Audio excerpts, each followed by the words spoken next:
Conversations for Health, dedicated to engaging discussions with industry experts, exploring evidence-based cutting-edge research and practical tips. Our mission is to empower you with knowledge, debunk myths, and provide you with clinical insights. This podcast is provided as an educational resource for healthcare practitioners only. This podcast represents the views and opinions of the host and their guests and does not represent the views or opinions of Designs for Health, Inc. This podcast does not constitute medical advice. The statements contained in this podcast have not been evaluated by the Food and Drug Administration. Any products mentioned are not intended to diagnose, treat, cure, or prevent any disease.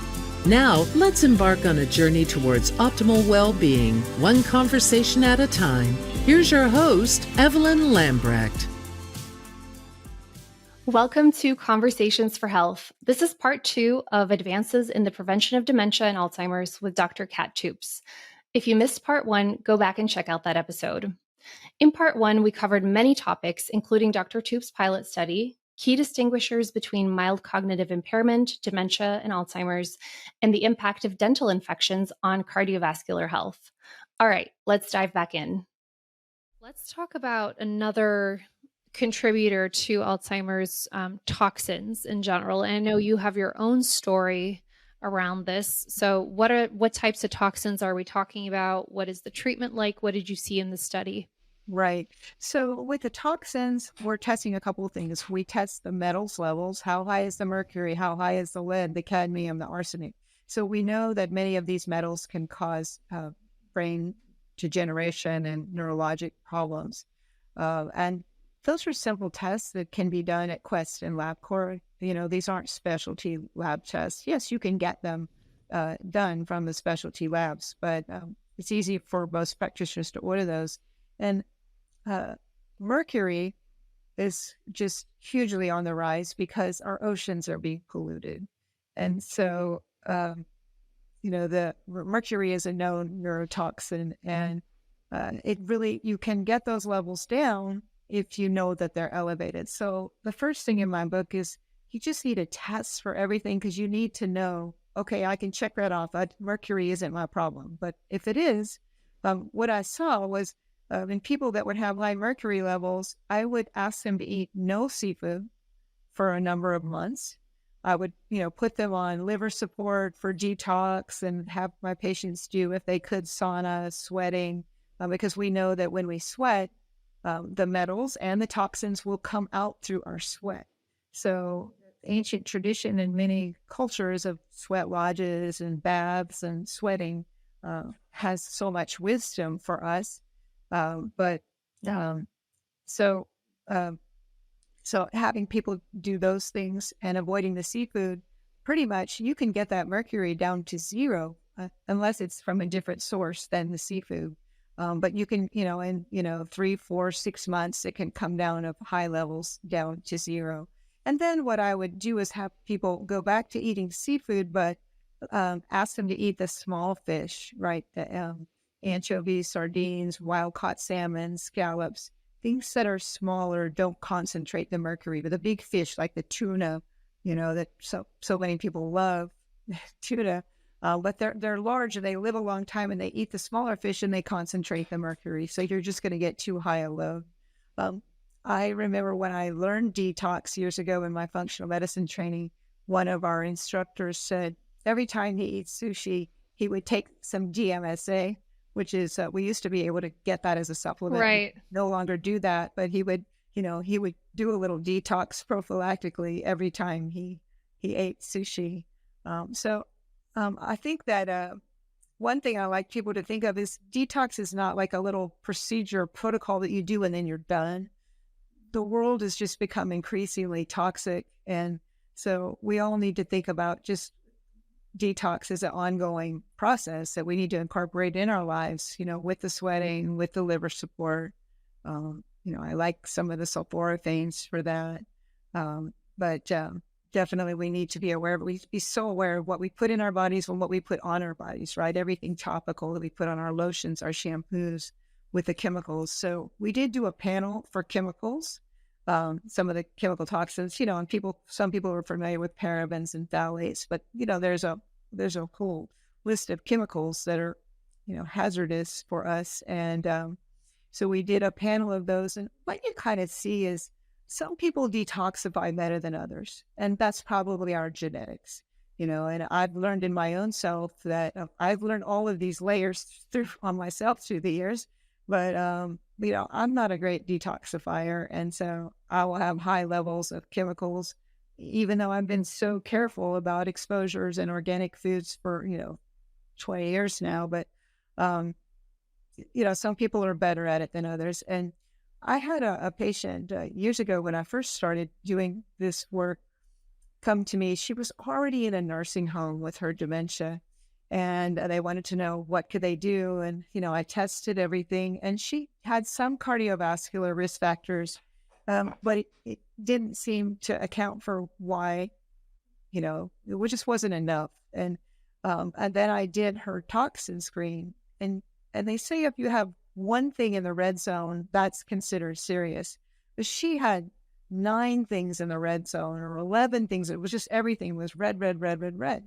And you think, oh my God, what did this woman work in a factory with a lot of chemicals? Or did she live in an agricultural area where they were spraying a lot of, Roundup and, other chemicals on the soil? No, she was a school teacher. And so, what does that tell me? Her genetics are not good. She's just not a great detoxifier.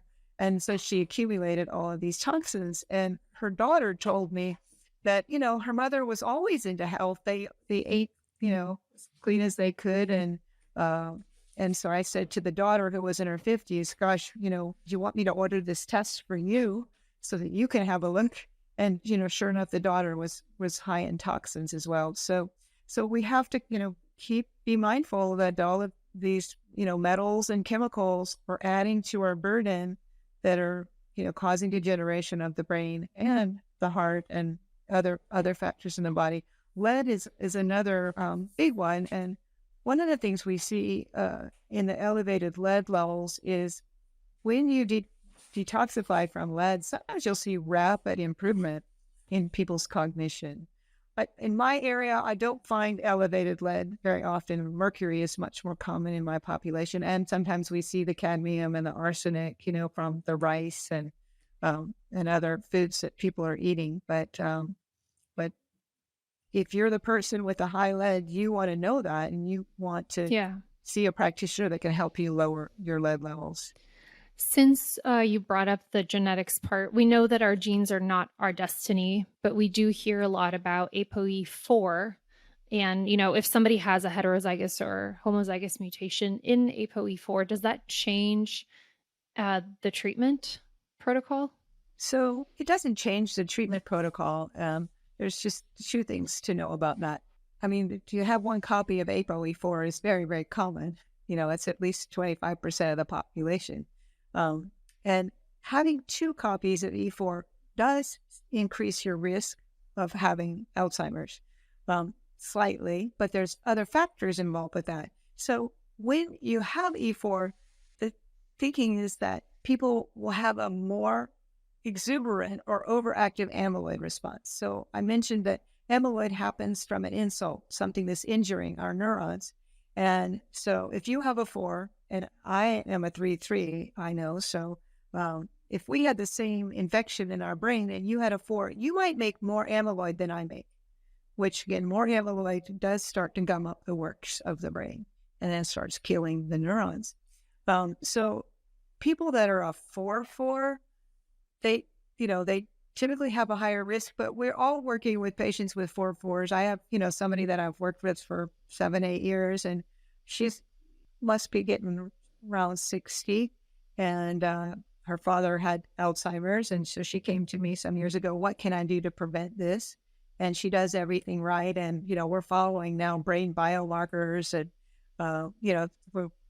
new things that are happening, but she's doing fine. And we've had patients with double E4 that came with dementia where we can stop that and, get them better. So it is a factor, but even within the genetics, it's gotten a lot more sophisticated in the last couple of years. So there's other SNPs that you can have that will, even if you're a 4-4, are going to reduce your risk. And then there's some SNPs that if it will increase your risk, maybe even if you're a 3 or if you're a 4. So there's several different things that will really change that outcome. So just to say I'm a 4-4, well, maybe you have these 2 other SNPs that are going to decrease your risk to almost the same as a 3-3. So Right. it's gotten more sophisticated.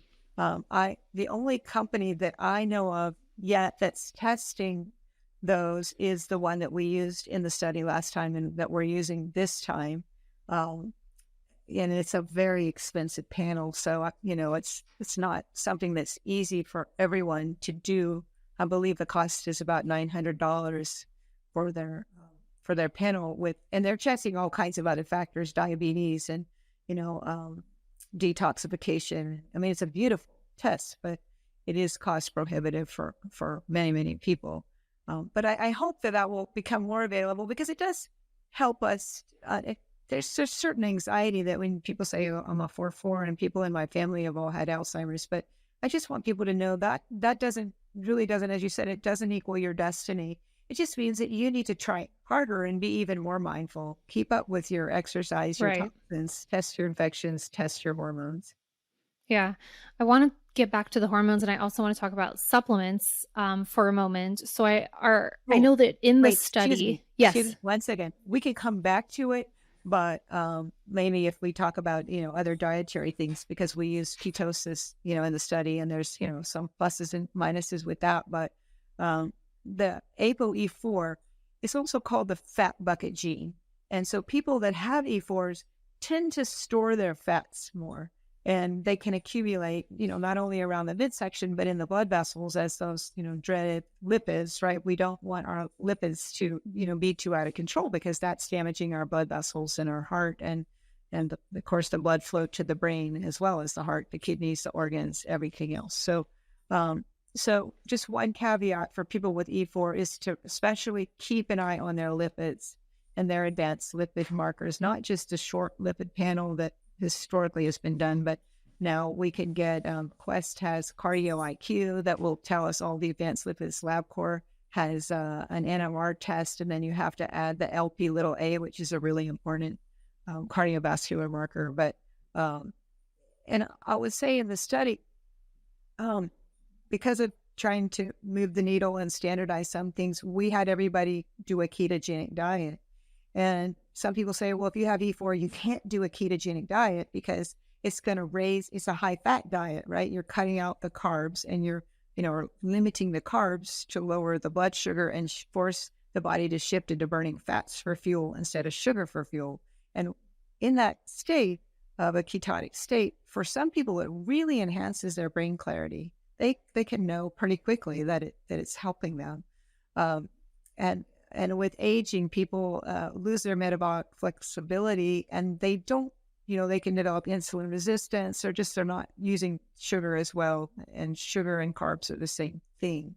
So with a ketogenic diet, what I do is when I start people, I will check their, advanced lipids before, and then I'll check them again in a few months. And if you see people starting to elevate their lipids, then you need to adjust their diet and take out the saturated fat or lower the amount of saturated fat. You can still do a ketogenic diet. You just shift to, things like more olive oil instead of coconut oil. But I had people with 2 E4s and, 1 E4, and they did not elevate their lipids at all because they were eating a clean diet. They were exercising, they were sleeping.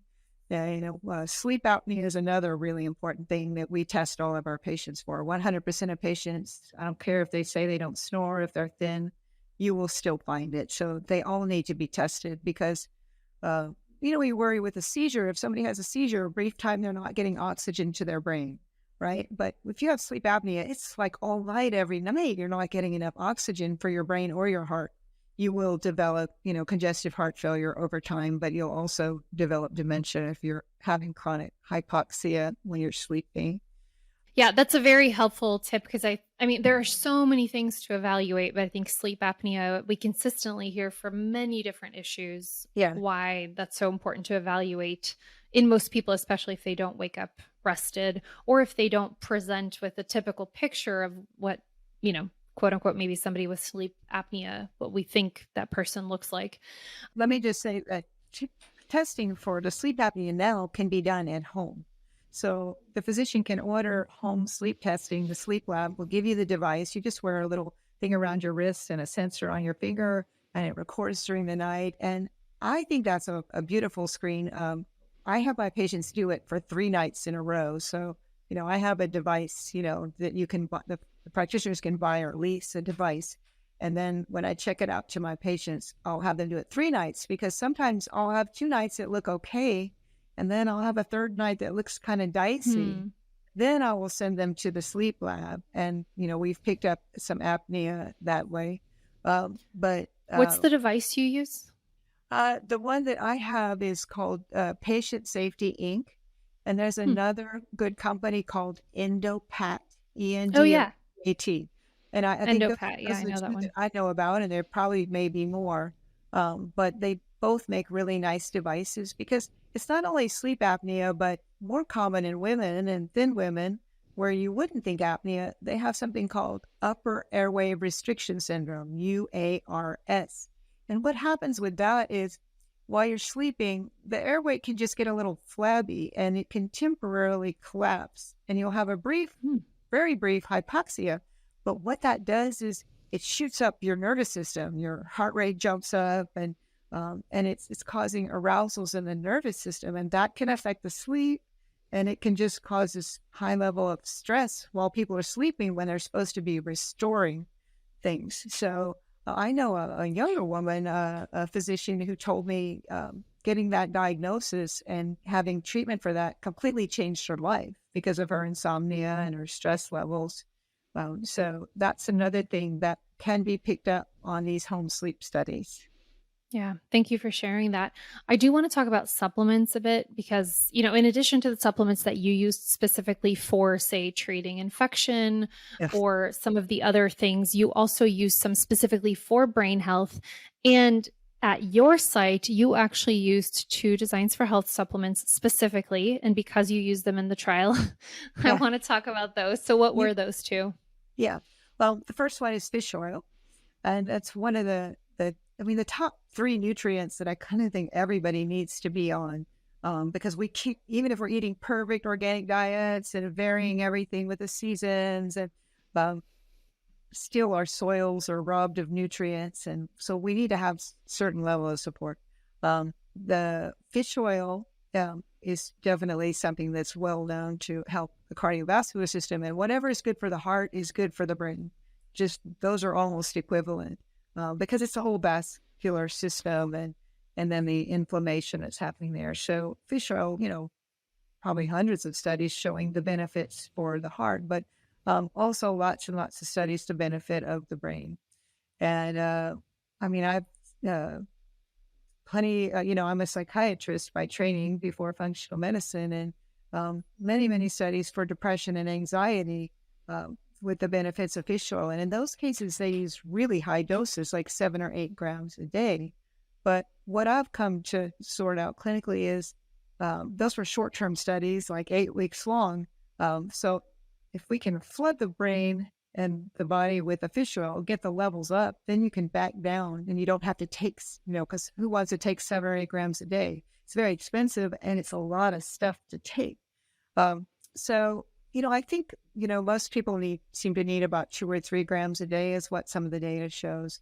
There's many, lots of companies that are reputable making good, clean fish oil. Fish oil is a supplement. You must know the manufacturer. You must know that they're testing for metals, that they're purifying it. Because if you're taking, a cheap fish oil that, might have high levels of metals, you're going to be undoing any good that you're doing. So, Designs for Health is, always in my, top level of supplement companies that I trust, because I've seen their testing, because I asked for it on a lot of my stuff.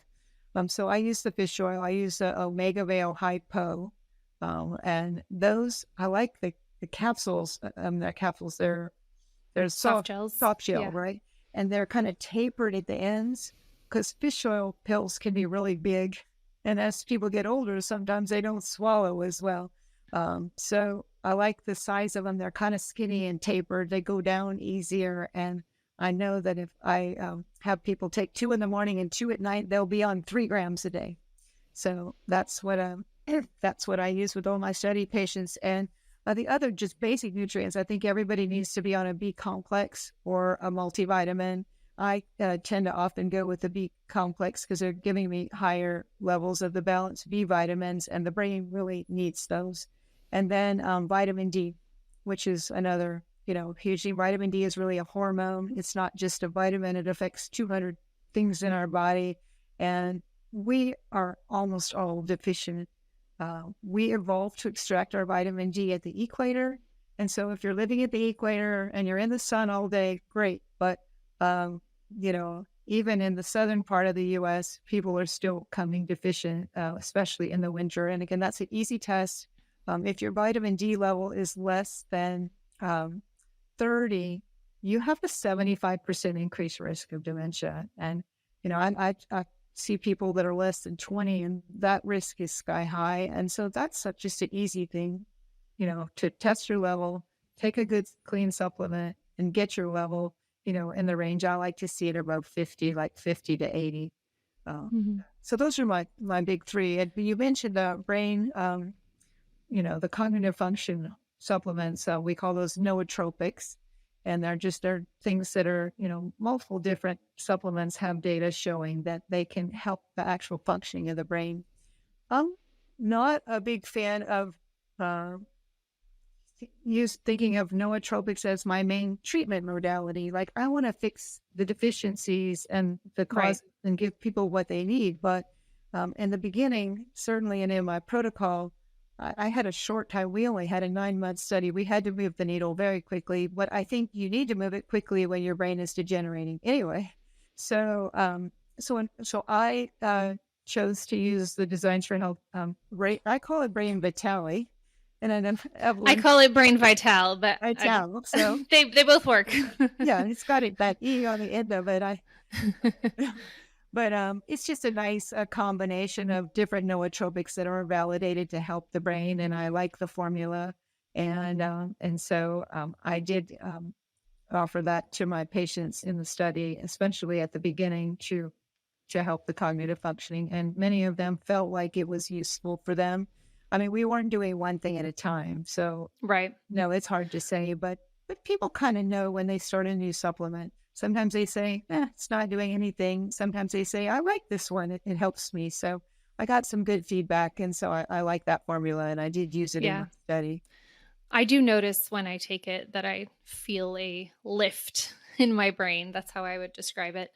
And with the Omega Veil Hypo, there is a liquid version now too, which has 3 grams of EPA and DHA per teaspoon. So that might be easier for patients who cannot, take a soft gel for whatever reason, because those can be hard to swallow sometimes for some people. I would say that Designs for Health has done a great job of making available a lot of liquids and powders. I remember a couple of years ago asking my representative to give me a list of everything that was a liquid and a powder. Because it's sometimes people differ. Some people don't want to take the liquids and powders. That's too much work. But other people having to take handfuls of supplements, becomes quite cumbersome. So it seems like Designs for Health has some good options that way with a lot of your products. I like that. Thank you for doing that. Yeah. Kat, I do want to switch because we could talk for so many more hours probably about different factors and treatments. And I just love listening to you and all the stories that you're sharing. It's amazing. I do have some personal questions for you. Like, what are your, say, top 3 favorite supplements to take? Oh, well, I think I kind of told you that. Those are just my fish oil, vitamin D, and B complex. Okay, I just think perfect. Those are basics that are covering so many things in our body. Here's an example of something where you could see shift so easily. I mean, I had a patient come to me some years ago with severe depression. She was crying all day. She was feeling suicidal, hopeless. And so between, basically I told her, I always start with the diet, and, I want people ideally off of gluten, because of the, inflammatory nature of it. And that it's causing leaky gut and causing all kind of inflammation. So I asked her, and then dairy for her, again, because of the inflammation. So I said, okay, I want to get you on a gluten-free, dairy-free diet. And we started fish oil, vitamin D, and B complex. This cured her depression in short order. I mean, we went from hopeless, crying, suicidal to she was fine. And most patients are not that easy, but for her, that's all it took. And it just kind of showed me the importance of, researching all those things and the factors that they bring to the table for the brain and the mood. And then she came back again some months later, and she said, my depression's back. I'm crying again. And it was January. And I said, okay, what's going on? She said, I cheated on my diet over the holidays. And he said, well, okay, that's good information. Just, get back on the horse and get going. And that worked for her. So, but I think it's not, just the diet. It's those supplements, basic supplements. So those three, I think, are easy. And then beyond that, my next level, though, I just want to say, I know you want three things, but for the brain, mitochondrial support is my next big horse that I want to get on and ride. And we know that we lose, our mitochondrial function just starts declining with age. And by 50, it's really starting to go. And that, dovetails with some of the levels of some of the nutrients. I think CoQ10 is one of the best known mitochondrial nutrients. And we'll see those levels really declining with age. So, I do give a lot of mitochondrial support with neurodegenerative disorders and just aging in general. So CoQ10, acetyl L-carnitine, lipoic acid, there's just more beyond that. And even things like vitamin K turns out to be a mitochondrial nutrient. So that would be my next thing. I think somebody, who is it, has a book, is it Cherry Walls or somebody mining your mitochondria, pay attention, to the mitochondrial support. I think that would be the next level with aging that I would look at. Absolutely. And what are your top health practices for your personal health and well-being? Your non-negotiables. Yeah. Well, for me, diet for me is non-negotiable. When I first came to this table, I had multiple chemical sensitivity and I was allergic to everything. Do have a lot of challenges with some of the things to react to, but keeping my diet like organic. I'm personally not a great cook, and I'm so envious of my friends who are. So I always ate out a lot, and I like to eat out. It's very nice, but really had to quit that because when you're eating out, it's so hard. Even if I go to now, I know all the places around here where I get organic food and free range meat, but I think for me, that's a non-negotiable. Start with what I'm putting into my body for sure. And it's really worth the extra expense to, get free range meats and wild caught fish because it's pay now or pay later. That will catch up with you. So diet, I think is non-negotiable. Exercise, I think is the next thing. And if you want to age well, you can't slack off on your exercise. You need to try harder to stay on the curve.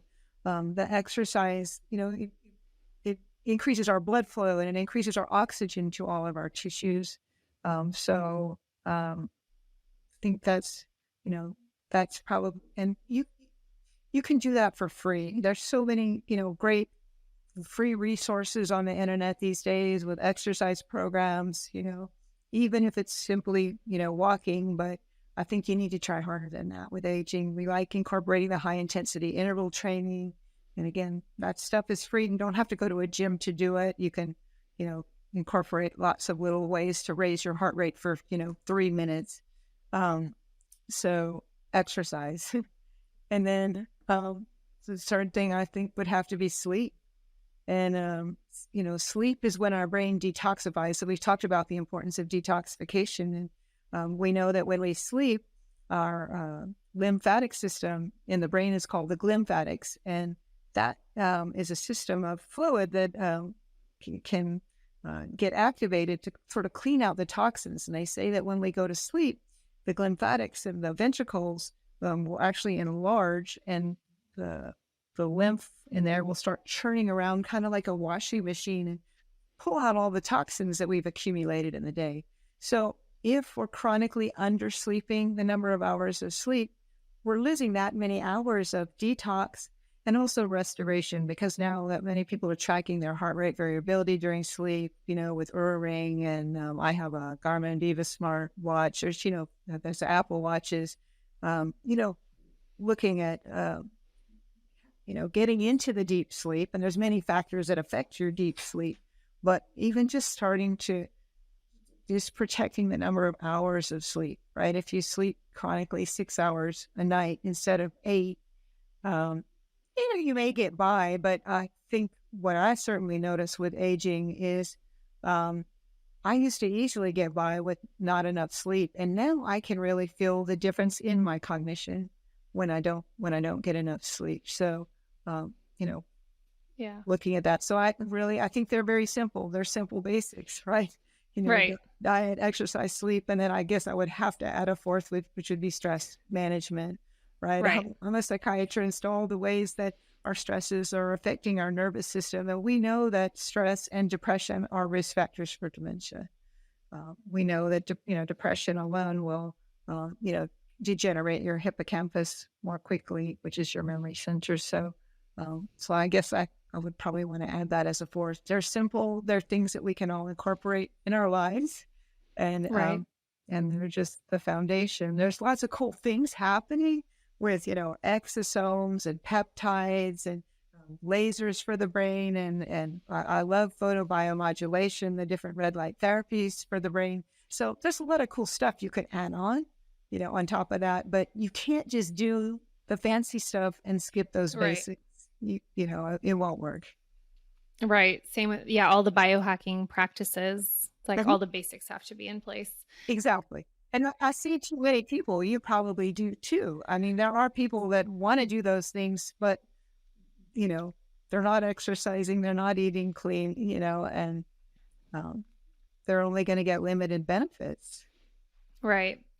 Last question for you, though. I feel like you may have already answered it earlier, but this is something we ask every guest. What is something you've changed your mind about through all your years in practice? Is it related to, say, like the amyloid beta and doing the clinical trials, or is there something else? I mean, I think the big thing for me was, as you alluded to in the introduction, that the answer to health is not a pill. I mean, as a psychiatrist, I was an expert psychopharmacologist, and, I did all these 100+ clinical trials, and every drug I would be excited, okay, here's a new mechanism of action. This is going to help my patients. And maybe they help. Some of them help, but they don't get people well.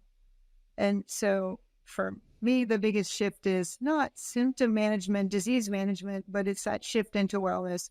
What can we do to have people really be well?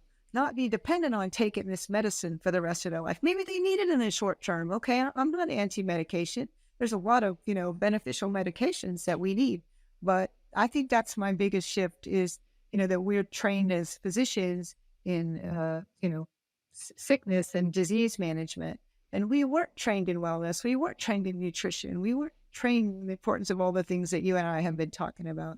So I think that's the biggest shift. And I would just add a corollary, because I don't want to end this without saying a few words about the hormones in the brain, because I do think that's something else that's missed. And, many of us came of age when the hormone studies came out and said, oh, estrogen can cause cancer, it can cause breast cancer. And in my own case, we didn't get into my story, but I came to all of this at age 50 when I was getting as demented as the patients in my Alzheimer's clinical trials. And if people put my name in YouTube, I have a little 5-minute talk at Mindshare that talks about how bad my symptoms had gotten. And it was a 3-year journey for me of learning functional medicine and working through all these layers on myself to get my brain to come back online. But it coincided with, the menopause transition was one part of it. I was 50 years old, and my doctor had put me on hormones because I was having word finding difficulty. And she said, oh, don't worry, that's just a sign of perimenopause. And I felt comforted for half a minute and said, oh, it's perimenopause. Okay. But then I thought, okay, as women, 50% of us are going to get Alzheimer's, right? You or me. And maybe those of us that are having some problems with our memories and our word finding as we go through the menopause transition, maybe we're the ones that are going to get it. Well, fast forward, of course, I had major cognitive problems that you could hear about if you find that video. Um, but then the World Health Organization report came out back then and, told us, okay, these hormones cause cancer. So I stopped mine along with everybody else, that just bought that big study. But, it turns out that the synthetic hormones that we were using in Premarin, Provera, those things definitely are linked to increased risks of cancer and increased cardiovascular risk. But the bioidentical hormones that now have been in use for a long time, and they're all available in generic, you don't have to go to a compounding pharmacy to get them anymore, actually seem to be protective. There's some data showing that if we're giving the body what it needs to maintain our organs, that they're going to do better, that there's less risk of, a couple studies showing even after breast cancer. Not all breast cancer seems necessarily safe to give hormones, but a lot of types are, and I see my patients, their oncologists and their surgeons are letting them go back on their hormones after they know that all the breast cancer is gone. So just like the breast shrivels up and, without the hormones, so does the brain. We have receptors in our brain. Men and women have estrogen receptors. Men and women have testosterone receptors. Progesterone receptors. Progesterone is well known to be useful after stroke and helping the myelin sheaths of the nerves regenerate. And then, so you can measure all these levels. So, and even as you're going through perimenopause, and also we look at pregnenolone and DHEA levels. So all of those are in the brain, and it's, not hard to get people on, supplements and medications to support their hormones. But I just want to say there's a study that was done at Stanford a few years ago, and they took women that were high risk for Alzheimer's, based on their genetics and their family history that had been on hormones, and they randomized them either to stay on the hormones or stop them. And then they followed all their cognitive testing and their head scans for 2 years. And what they found was 100% of the women who stopped their hormones had degeneration of their brain. They could see it in the head scans. And Wow. it didn't matter whether it was synthetic hormones or bioidentical. Just those hormones were definitely seemed to, have some protection for the brain. So it's one of the things that we see sometimes quick changes is, when people haven't had hormones and we give them back hormone support, you can, again, just like some people see a quick change in a ketogenic diet and other people don't. But with the hormones, they're definitely one of the things that I strongly believe in supporting. And, it's also the shift of people say, well, it's not natural. And I probably didn't believe it was natural. Like, God wanted us to have hormones. He would have, we would have keep them. Well, it's interesting that we're supposed to keep them because the brain actually makes its own supply of estrogen and its own supply of testosterone. And so if everything is working well and we haven't damaged our brains from other things like infections and toxins, maybe it'll keep making what the brain needs. But for most people, it isn't. And until, the last century, we didn't live that long past perimenopause or menopause and andropause for men. And so, now you and I are the longest generation, right? Our life expectancy keeps increasing at this point. And so, we can live a third of our life past menopause or andropause. And so we've kind of, shifted evolution in that way. So I think I didn't want to end without talking in my line, about the importance of hormones and the work that we do with helping people to reverse their dementia. But that was, again, another shift in my mind as a physician and as a woman, the importance of supporting the hormones. Thank you so much for sharing that. And I know I wanted to talk about it and then we started running out of time. Yep. So thank you for bringing it back. There is so much. Yeah. I want to leave one other tip too. The they've looked at risk factors and reversible risk factors for dementia. We didn't spend any time talking about the lipids and the blood sugar, but I think a lot of people are aware of that. And I'm sure you have other guests that will get into the importance of that. But the most reversible high risk factor is midlife hearing loss. And it's something that it's an insidious thing as we're losing our hearing. Not everybody loses their hearing, but that's something that, now as part of my workups, prevention, or people have cognitive problems, I make sure that we get their hearing checked, that we get their vision checked, and that they stay up on that every year. So, hearing, vision, dental, think of, those senses there in the top of your, they're in your head and they're going to your brain. But as you lose your hearing, you lose the inputs into your brain of, different sounds. And they say use it or lose it, just like with exercise. If you're not firing those pathways, those neurons will stop working and they'll get pruned out of the brain. So I think that's something that, usually the family might be aware of the hearing loss, but the person will say, no, I don't have any problems with my hearing. So just, that's something easy to check, get an audiology exam and get those. Don't wait until people are shouting at you. You want to get the hearing aids sooner rather than later if you need that. Thank you so much. That's a great clinical pearl. And Kat, thank you so much for being here today, for sharing your expertise with us, and also for all the work that you're doing in the world. And I can't wait for your upcoming book and also for your trial to be published. So thank you. Oh, thank you. Thank you for helping us to get the word out. I like to, end with my favorite saying, which is dementia is not a death sentence. It's not inevitable. Don't believe it if you get this diagnosis and you're told to get your affairs in order. There's so many things you can do. And obviously, all the things we talked about work for prevention. So, do all those things before you need it. But if you have it, you need to kick into gear and just know that there's reasons for this, that you can treat this.